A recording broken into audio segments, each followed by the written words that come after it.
PNB घोटाले के भगोड़े मेहुल चोकसी की मुश्किलें लगातार बढ़ती जा रही हैं। डोमिनिका हाई कोर्ट ने मेहुल चोकसी की जमानत याचिका को खारिज कर दिया है। कोर्ट ने चोकसी को फ्लाइट रिस्क माना है और यही वजह है कि मेहुल चोकसी को जमानत देने से मना कर दिया है। मेहुल चोकसी के वकीलों ने उसके स्वास्थ्य का हवाला दिया, लेकिन कोर्ट ने जमानत से इनकार कर दिया है। तो जहां पर अटकलें लगातार यही व्यक्त की जा रही थी कि जमानत हो सकती है, देखा जाएगा कोर्ट की तरफ से क्या रुख आएगा। लेकिन इसी बीच डोमिनिका जेल में ही रहेगा मेहुल चोकसी, ये जानकारी मिल रही है। भगोड़े मेहुल चोकसी को डोमिनिका कोर्ट से ये झटका मिला है। मेहुल चोकसी की जमानत याचिका को सिरे से खारिज कर दिया गया है। डोमिनिका कोर्ट ने चोकसी को फ्लाइट रिस्क माना। डोमिनिका जेल में ही अब मेहुल चोकसी रहेगा। लंबे वक्त से लगातार प्रयास हो रहा है कि कोर्ट की तरफ से कुछ राहत मिले,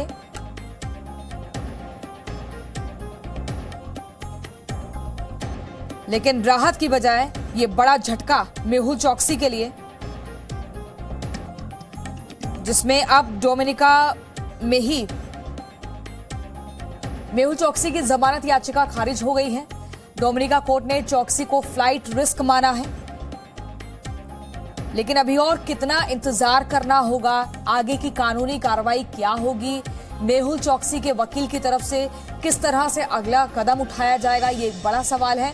लेकिन हमारे संवाददाता सिद्धांत सिब्बल हमारे साथ जुड़ गए हैं। सिद्धांत से हम समझेंगे, सिद्धांत, जिस तरीके से अब मेहुल चोकसी डोमिनिका की जेल में ही रहेंगे, जमानत अर्जी पूरी तरह से खारिज हो गई है, किस तरह से इसको समझा जाए, आगे की अब क्या कुछ और कार्रवाई हो सकती है?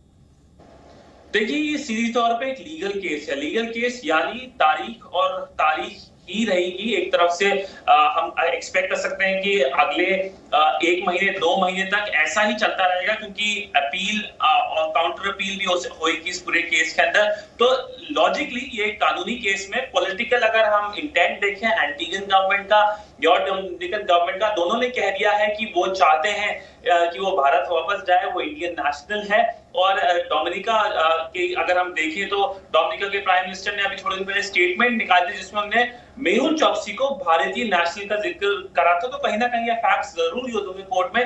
पर अगर मैं कानूनी एक तरफ से कार्रवाई के बारे में आपको बता सकूं तो कहीं ना कहीं बेल एक्सपेक्टेड था कि नहीं मिलेगी मेहुल चोकसी को। उसका बड़ा रीजन ये था कि अगर बेल मिलती है तो जैसे आपने जिक्र किया फ्लाइट रिस्क होगा, क्योंकि बेल तभी आपको मिलती है जब आपके पास एक रैशनल हो कि आप उस देश में या उस जगह में रहेंगे। अगर कोई लिंक ना हो तो अक्सर ये माना जाता है कि वो बंदा वहां से भाग सकता है, भगोड़ा हो सकता है। तो उसके मद्देनजर बेल नहीं मिली। इसके अलावा मैं एक और बड़ी चीज बताना चाहूंगा कि अब इस पूरे जो लीगल केस जो चल रहा है उसके अंदर एक और एंगल आ गया, वो है लंदन एंगल। क्योंकि कहीं ना कहीं जो मेहुल चोकसी की टीम है वो कह रही है जब उसका सो कॉल्ड एलिजिडली अबडक्शन हुआ तो उसका अबडक्शन उन लोगों के द्वारा हुआ जो अब यूके में चले गए हैं, वो यूके नेशनल थे। तो स्कॉटलैंड यार्ड का भी इसमें अब रोल आ चुका है और कहीं ना कहीं मेहुल चोकसी की टीम ये प्रूव करना चाहेगी कि उसका अबडक्शन हुआ था। पर अभी तक ये प्रूव नहीं हुआ है कि उसका अबडक्शन हुआ था या वो खुद एंटीगा से डोमिनिका आए थे। ठीक है, सिद्धांत, ये समझना चाहेंगे कि फ्लाइट रिस्क के तहत उनकी जमानत याचिका खारिज की गई है, तो एक तो उसको हम चाहेंगे आप थोड़ा सा इलैबोरेट करें, उसको थोड़ा विस्तार से हमें बताएं, और साथ ही अभी इस मामले में क्या कुछ मौजूदा स्थिति बनी हुई है, क्या और विकल्प अब मेहुल चोकसी के पास बचते हैं?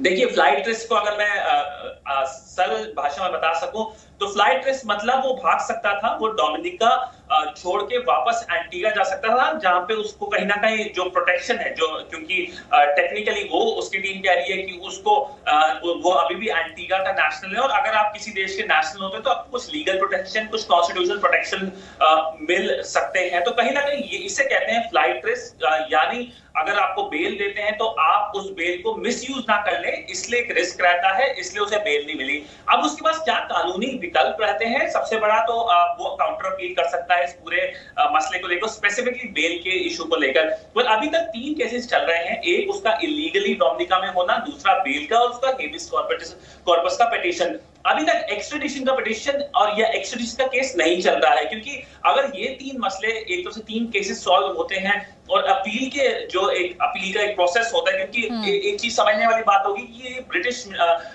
सिस्टम है, लीगल सिस्टम, क्योंकि वो लीगल सिस्टम फॉलो करते हैं कैरेबियन देश, और भारत भी लीगल सिस्टम वही फॉलो करता है, यानी अपील पे जा सकता है। उसके बाद ही कहीं ना कहीं अगर ये प्रूव होता है कि वो इलीगली डोमिनिका में था, तो कहीं ना कहीं उसको वापस भेजा जाएगा, और कहां भेजा जाएगा, लाजमी है उसे भारत भेजा जा सकता है। बहुत शुक्रिया सिद्धांत आपका हमारे साथ जुड़ने के लिए। Presenting B News app available on Google Play and App Store. Download it now.